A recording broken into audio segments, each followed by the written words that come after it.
Assalamualaikum warahmatullahi wabarakatuh. Salam kebajikan bagi kita semua. Pemirsa, hari ini bersama saya Agus Setiabudi sebagai pembawa acara. Pada kesempatan kali ini kita akan melakukan sesi bincang-bincang dengan berbagai narasumber untuk bahas berita hangat yang sedang terjadi di masyarakat saat ini.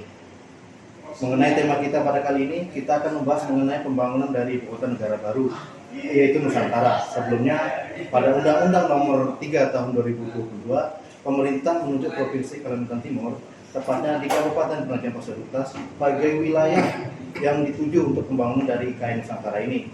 Hal ini pasti memunculkan dampak-dampak yang dituju, yang sekiranya bakal dihadapi oleh kota-kota di sekitarnya, tak terkecuali Samarinda sendiri, yang merupakan salah satu kota besar dan juga merupakan ibu kota provinsi dari Kalimantan Timur sendiri. Nah, dari hal tersebut muncul pertanyaan, apakah Samarinda sebagai ibu kota provinsi Kalimantan Timur memiliki kemampuan dan juga ketersediaan untuk menopang sekaligus mendukung dari pembangunan ibu kota negara Nusantara. Sebelumnya telah hadir bersama saya, saudara saya, sahabat saya yang merupakan mahasiswa dari Fakultas Hukum Universitas Mula Warman, yaitu saudara Syarul Arifin. Bagaimana saudaranya? Kabar baik.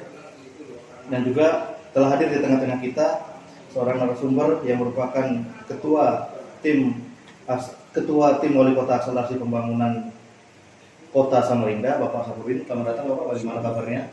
Selamat sore, alhamdulillah baik, sehat walafiat. Ya. Nah, baik, berbicara dengan tema kali ini Pak, Samarinda sebagai kota penopang sekaligus pendukung pembangunan IKN Nusantara. Apakah Samarinda memiliki kemampuan untuk melakukan hal tersebut Pak? Seperti yang kita ketahui, pembangunan ini kan memerlukan waktu yang cukup lama Pak ya? Ya. Nah, apakah Samarinda memiliki sumber daya itu Pak untuk melakukan istilahnya menopang dan mendukung pembangunan ibu kota tersebut? Kita pertama bersyukur atas agenda besar negara, agenda konstitusional negara yang memindahkan ibu kota negara dari Jakarta kepada di wilayah Kalimantan Timur.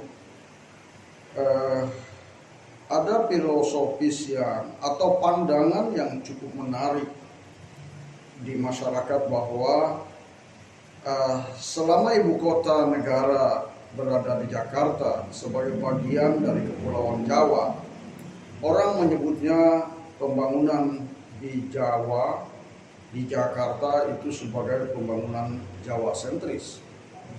Pemindahan ibu kota ke tengah Pulau Nusantara, tepatnya di tengah Pulau Kalimantan, dan pilihannya jatuh pada Kalimantan Timur, bergeser pandangan masyarakat itu dari Jawa sentris menjadi Indonesia sentris.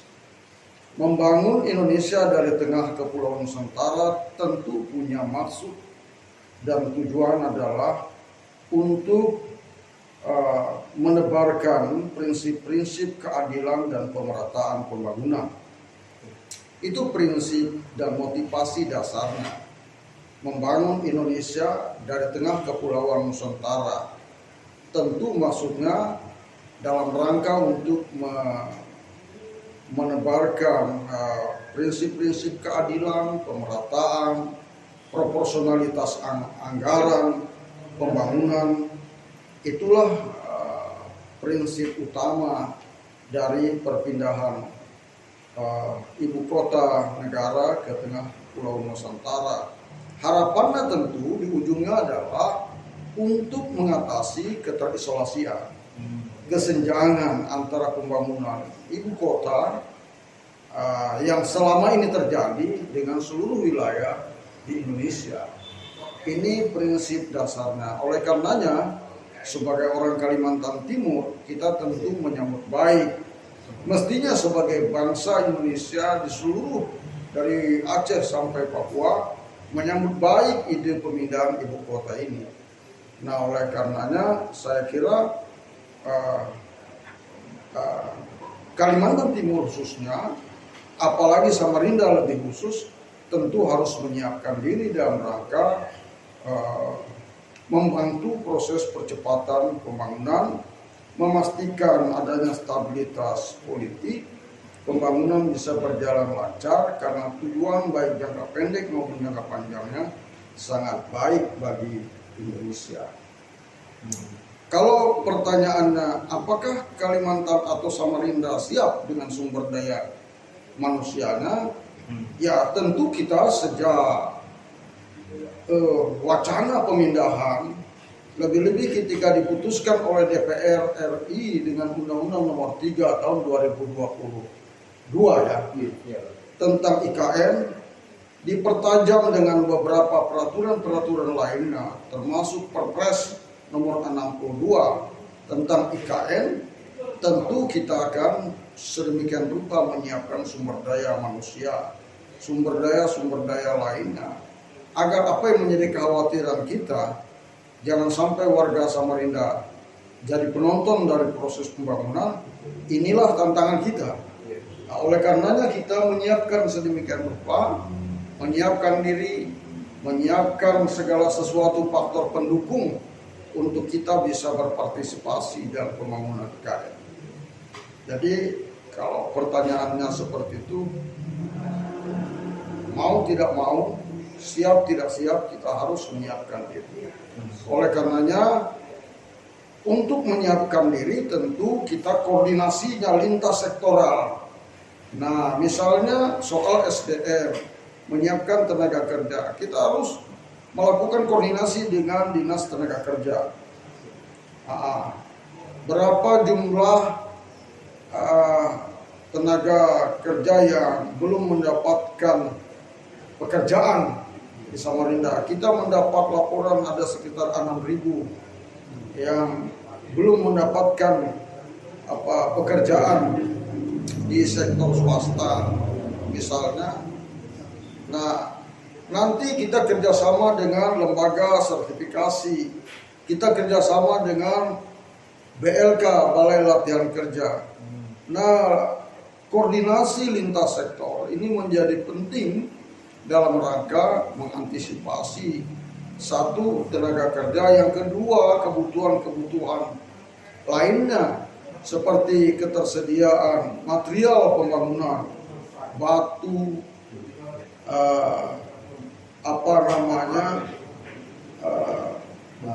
bahan bangunan lainnya, semen dan lain sebagainya. Nah, kemudian termasuk kebutuhan akan konsumsi pangan, ketersediaan beras, ketersediaan telur, ketersediaan daging, ayam, semua harus kita pikirkan. Apalagi setelah saya ditunjuk oleh Pak Wali Kota menjadi Ketua Forum Pemberdayaan Masyarakat Indonesia IKN wilayah Samarinda, membuat saya harus melakukan koordinasi intensif dengan berbagai pihak. Perdamai itu, saya kebetulan Ketua wilayah Samarinda, saya ambil himpun seluruh potensi pengusaha lokal, baik dari Kadin untuk konstruksinya, dari Gapensi untuk konstruksinya, Kadin untuk perdagangannya, UMKM terkait dengan kebutuhan konsumsi untuk tenaga kerja yang informasinya akan masuk pada tahap pertama sekitar 100.000 orang. Itu semuanya harus kita sediakan sedemikian rupa.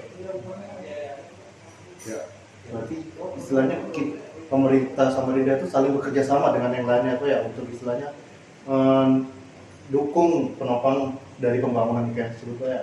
Ya, pemerintah kebetulan Pak Wali Kota Samarinda khususnya menyambut baik pemindahan IKN. Tentu ini bagi kepala daerah untuk mengurangi angka pengangguran, menekan angka kemiskinan, menyediakan lapangan pekerjaan baru bagi warganya. Perpindahan IKN ini merupakan berkah bagi pemerintah kota. Tugas pemerintah kota adalah melakukan koordinasi dengan OPD di bawahnya untuk menyiapkan sumber daya manusianya, termasuk kalau ketersediaan soal bagaimana UMKM kita diberikan penguatan keterampilan dan lain sebagainya, tentu nanti Dinas Koperasi dan UMKM termasuk bekerja sama dengan BLK untuk melakukan pelatihan. Nah, nanti lembaga sertifikasi memberikan rekomendasi, memberikan sertifikat bahwa tenaga kerja ini layak, usaha ini layak, dan lain sebagainya. UMKM ini bersertifikat. Semua itu terkoordinasi oleh wali kota, dilakukan koordinasi bekerja sama nanti dengan Pordamai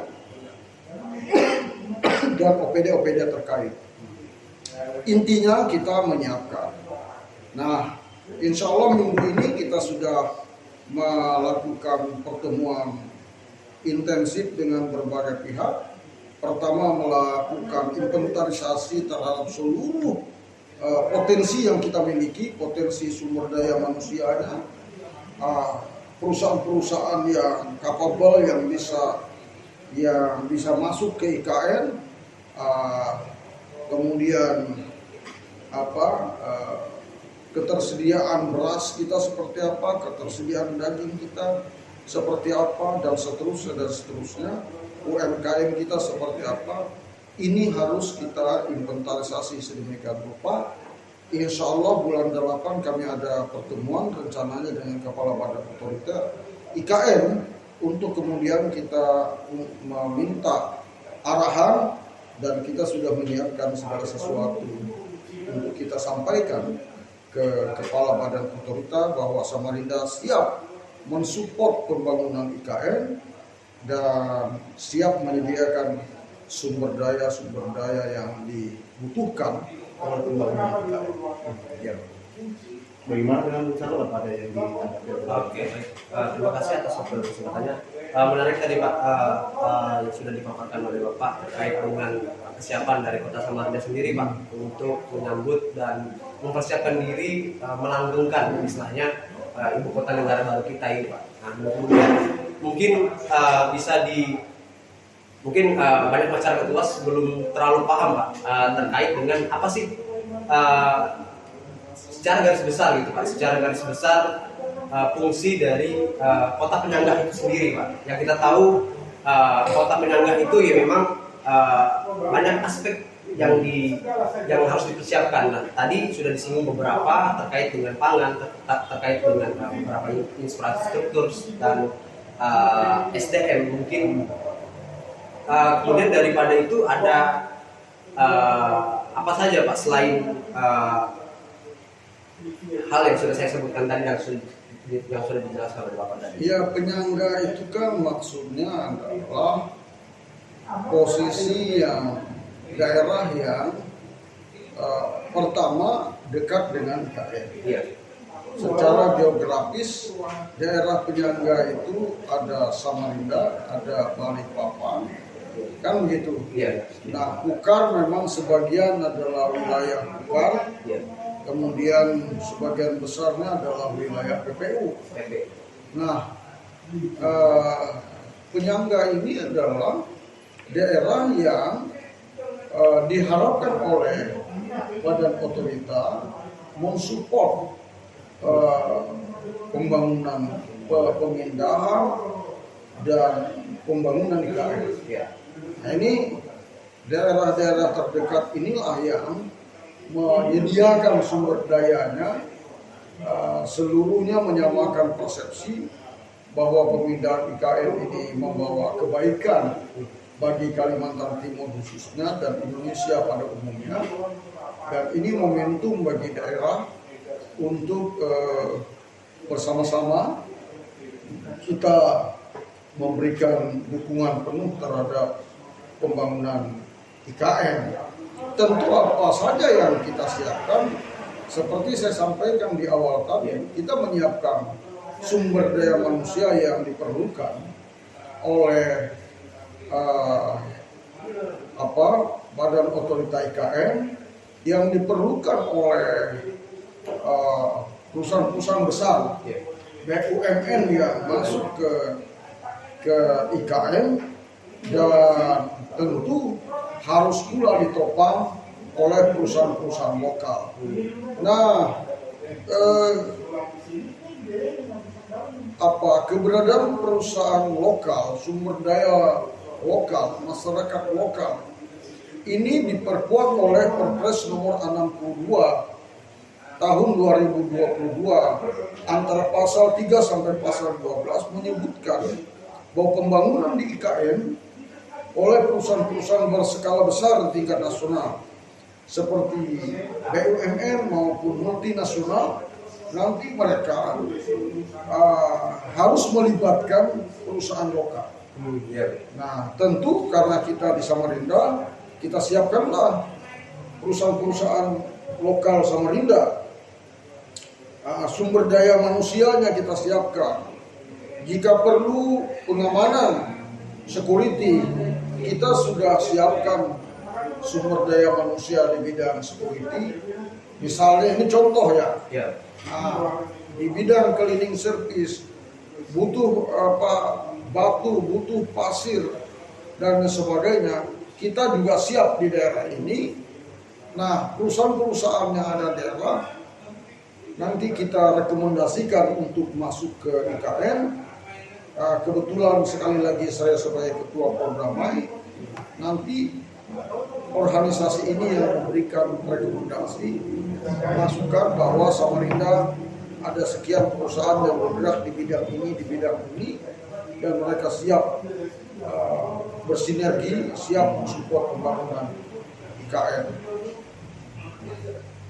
Ya.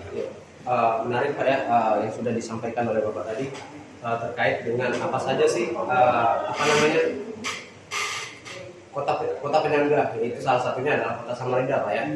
Dan sebagai masyarakat kota Samarinda Pak, mungkin banyak masyarakat itu yang memikirkan bahwa ketika Samarinda sebagai kota penyangga ibu kota negara tentunya akan mengundang banyak masyarakat luar Pak untuk berdatangan ke dalam kota. Nah, mungkin dari terus untuk pemerintah kota sendiri Pak, bagaimana untuk cara menangani dan mempersiapkan hal itu Pak, supaya tata kelola kita tetap terjaga dan tetap terkontrol.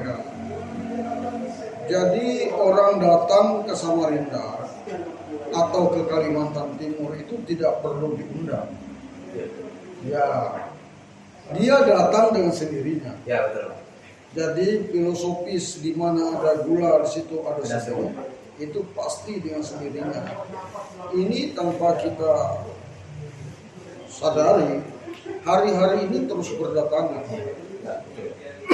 Warga baik ke Samarinda, Balikpapan maupun Ukrak dan PPU, pasti semakin hari semakin banyak. Apalagi nanti dimulai bulan Agustus, insya Allah dimulai start sebagaimana rapat koordinasi presiden, ada 3 hal yang dilakukan oleh kepala badan otorita sejak bulan 8. Nah, ini tentu sudah mulai pembangunan. Nah, mungkin saja sumber daya manusia kita belum tentu bisa menjawab kebutuhan pembangunan IKN. Jumlahnya dan keterampilannya. Oleh karenanya akan tetapi kita terus berupaya menyiapkan.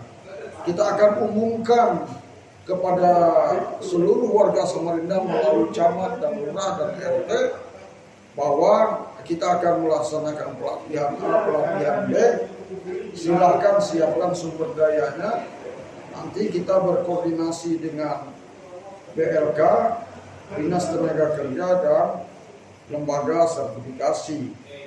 Nah, ini kita akan umumkan. Namun demikian, harus kita akui bahwa belum tentu sumber daya manusia kita mampu menjawab seluruh kebutuhan pembangunan IKN oleh IKN. Contoh, ke depan diperlukan 100.000 tenaga kerja akan masuk. Ternyata setelah di cross check dapat bocoran, kita yang baru bersertifikat mengikuti pelatihan dari PPU itu baru 400 orang. Balikpapan baru 500 orang. Nah, pasti lebih besar Samarinda. Nah, oleh karenanya kita siapkan sedemikian rupa. Untuk jangka panjang tentu sekolah-sekolah perguruan tinggi juga menyiapkan diri. Kalau perguruan tinggi tidak melakukan adaptasi dengan kebutuhan pergaulan pemindahan IKN, ya bisa saja kita sungguh-sungguh bisa jadi penonton. Nah, kenapa? Karena IKN itu sudah menuntut kita SDM-nya berkelas internasional, tidak lagi berkelas lokal. Kemampuan berbahasa dan lain sebagainya, kemampuan beradaptasi, bergaul. Tidak bisa lagi kita perform kita itu kelas kampus. Tidak bisa. Kita harus menyesuaikan dengan perubahan tuntutan IKN sebagai sebuah ibu kota negara. Karena itu sudah pergaulannya internasional di IKN itu. Nah, oleh karenanya mau tidak mau kita harus menyiapkan diri sedemikian rupa. Yang pasti jangka pendek yang segera kami lakukan adalah melakukan koordinasi, menyiapkan sumber daya untuk mengisi pembangunan IKN. Itu yang bisa kita jelaskan. Oke, mungkin bisa saya bertanya lagi Pak mungkin ya terkait dengan ini tadi menarik. Memang kita nggak bisa menghindari yang namanya masyarakat luar berdatangan ke kota Samarinda. Seperti sudah dibilang Bapak tadi, ada gula tentu pasti ada semut yang akan berdatangan. Mungkin dari beberapa yang kita sudah bahas tadi Pak, mungkin ada masalah baru mungkin yang kita harus pertanyakan dan harus kita siagakan Pak, terkait dengan lingkungan daripada kota Samarinda itu sendiri. Apakah dengan adanya semakin banyak jumlah kepadatan penduduk yang ada di kota Samarinda apakah akan bertambah gitu Pak pemukiman kumuh seperti itu Pak yang tidak tertata kelola dengan baik Pak? Kita tidak boleh a priori dengan pemindahan IKN. Iya. Pemindahan bertambahnya urbanisasi penduduk ke Samarinda itu sebuah keniscayaan. Tugas kita adalah menangkap peluang-peluang yang ada. Itu yang penting. Tugas pemerintah mengantisipasi sedemikian rupa dengan aparatnya, birokrasi OPD-nya. Jadi ketika ada jumlah penduduk yang begitu besar, ya tentu peluangnya adalah ya yang punya kos-kosan semakin laris, yang punya rumah lebih bisa disewakan, yang ruko masih belum terpakai bisa terpakai, kan begitu dia. Iya. Nah, bahwa semakin padat penduduk itu melahirkan problem sosial itu iya. Tapi tugas pemimpin kita percaya saja mereka pasti punya antisipasi sedemikian rupa. Punya antisipasi sedemikian rupa. Justru kita harus melihat jangan dengan pendekatan ketakutan, kekhawatiran yang berlebihan. Iya, betul. Yang perlu kita lakukan adalah bagaimana menangkap peluang. Karena jumlah penduduk yang besar merupakan pasar dari perspektif ekonomi. Kan begitu. Nah, oleh karenanya tergantung tinjauannya. Nah, oleh karenanya beberapa waktu lalu diskusi soal bagaimana kita memberi proteksi terhadap budaya lokal dan sebagainya, itu seiring sejalan saja. Terus orang-orang pintar berpikir bagaimana merawat tradisi yang ada agar tetap bertahan. Begitu. Tapi kita tidak boleh juga ketakutan berlebihan terhadap bertambahnya jumlah penduduk. Kalau kota ini mau maju, daerah ini mau maju, memang ya termasuk pertambahan penduduk itu merupakan bagian yang tak terpisahkan terpisah. dari majunya sebuah kota. Jadi pasti pemukiman semakin bertambah, kota semakin meluas, itu berarti kota kita insya Allah akan tambah maju, karena jika dikelola dengan baik, dia akan seiring itu bertambah PAD, bertambah pula APBD, peluang-peluang ekonomi semakin terbuka, disitulah kemajuan daerah semakin nyata dirasakan. Ini berbicara tentang masalah pemukiman penduduk tadi Pak ya. Ya, Ini kan kita berbicara realitas saya Pak ya. Di tempat saya ini lahan-lahan pertanian ini yang sebelumnya digunakan untuk istilahnya memanen pertanian, ini sekarang dialih fungsikan Pak, dijual kepada pengusaha-pengusaha untuk dijadikan untuk pembangunan infrastruktur Pak. Nah, secara tidak langsung kan ini istilahnya mengurangkan hasil panen kita kan Pak. Untuk di kota sebenarnya Samarinda. Samarinda ini perlu dipahami, luas wilayah Samarinda itu melebihi luas wilayah Jakarta. Jakarta itu 717 km persegi, ibu kota Jakarta. Samarinda ini 718 km persegi. Dia melampaui luasnya wilayah ibu kota Jakarta. Samarinda ini kota terluas se-Kalimantan. Nah, oleh karenanya masih terbuka lebar untuk sektor pertanian. Hanya masalahnya menuntut orang Samarinda untuk menjadi petani juga tidak bisa begitu juga. Banyak lahan tidur yang belum dimanfaatkan untuk sektor pertanian. Jadi kita tidak kekurangan sebenarnya. Justru yang kurang adalah petaninya. Sumber daya manusianya Pak. Ya petaninya. Petaninya kurang. Dan memang kota itu dia menyiapkan diri sebagai masyarakat kota. Samarinda ini berbeda dengan Penajam, berbeda dengan Kutai Kartanegara. Samarinda ini kota industri jasa dan perdagangan. Itu catat. Iya. Bukan kota pertanian. Bukan itu.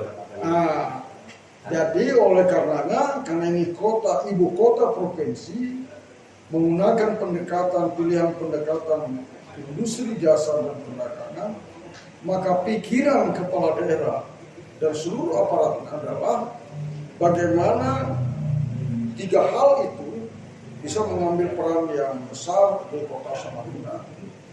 Nah, dari situlah muncul dinamika ekonomi. Ya, ekonomi berkontribusi terhadap PAD, PAD menjadi APBD. Kepala daerah selalu ke sana. Memang sempat terpikirkan ketika COVID pertama kali.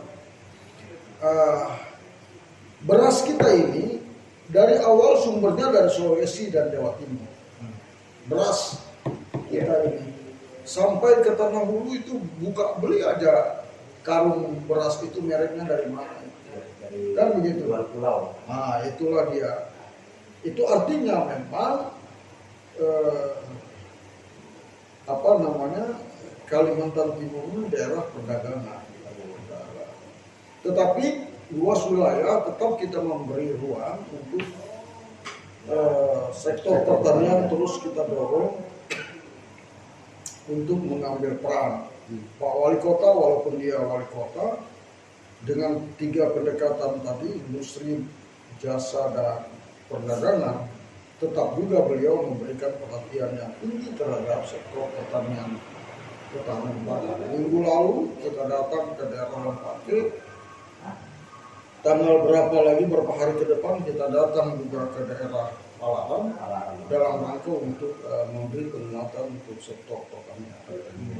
Nah, tapi yang ingin saya katakan, Samarinda ini adalah kota industri jasa dan perdagangan. Nah, itu jadi perhatian kebijakan pemerintah melengkapi sarana dan prasarana, pasar kita harus baik, kan begitu ya. Iya, Pak. Nah, ini harus difasilitasi oleh pemerintah kota sedemikian rupa.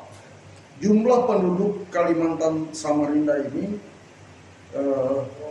800.000, hampir 900.000 penduduk. terbesar jumlah penduduknya, nomor 2 Kutai Kartanegara, nomor 3 Balikpapan. Besarnya jumlah penduduk merupakan pasar secara ekonomi. Dan oleh karenanya ini sangat tepat pemerintah pusat memandang bahwa Samarinda ini akan menjadi pusat pertumbuhan ekonomi Indonesia bagian tengah. Nah ini oleh karenanya ya kita harus menyiapkan diri untuk memperkuat sektor ekonomi di kota Samarinda. Ya, baik, itu dia beberapa penjelasan yang bisa kita berikan pada kesempatan kali ini. Mulai dari pembangunan awal bagaimana kota Samarinda menopang dan mendukung dari pembangunan ibu kota negara Nusantara dan berbagai macam halnya. Untuk menutup sesi diskusi kita pada sesi kali ini, kepada Bapak Sabar ini kita minta waktunya untuk memberikan closing statement pada diskusi. Ya, pemindahan IKN harus menjadi berkah bagi warga Kalimantan Timur, khususnya warga kota Samarinda, karena ya inilah starting point momentum untuk melakukan percepatan pembangunan, baik pembangunan infrastruktur, pembangunan sumber daya manusia, dan seterusnya. Ini adalah momentum dengan pemindahan IKN ini. Nanti kita akan melihat jalan kita akan baik, jalan tol bertambah banyak, semakin mulus. Daerah-daerah yang terisolir akan semakin mudah aksesnya ke kota-kota. Tentu dengan mudah akses, mereka juga dengan mudah menjual lahan atau hasil pertanian. Jadi ini merupakan hal yang positif bagi warga Samarinda khususnya dan Kalimantan Timur pada umumnya. Tugas berikutnya adalah kita menyiapkan sumber daya manusia, kemudian menyiapkan sumber daya lainnya di bidang ekonomi. Kalau di bidang sumber daya manusia tentu kita mengantisipasinya dengan meningkatkan kualitas sumber daya manusia kita.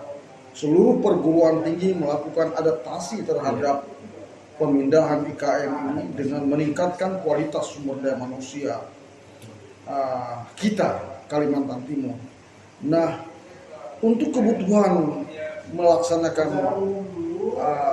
membantu pemindahan IKN di bidang ketenagakerjaan, kita pasti melakukan kerjasama dan BLK dengan Disnaker, dengan lembaga sertifikasi untuk menyiapkan sumber daya manusia yang dibutuhkan, baik dalam konteks pembangunan infrastruktur, jalan, gedung, dan lain sebagainya. Pasti kita akan siapkan sumber daya manusia di situ.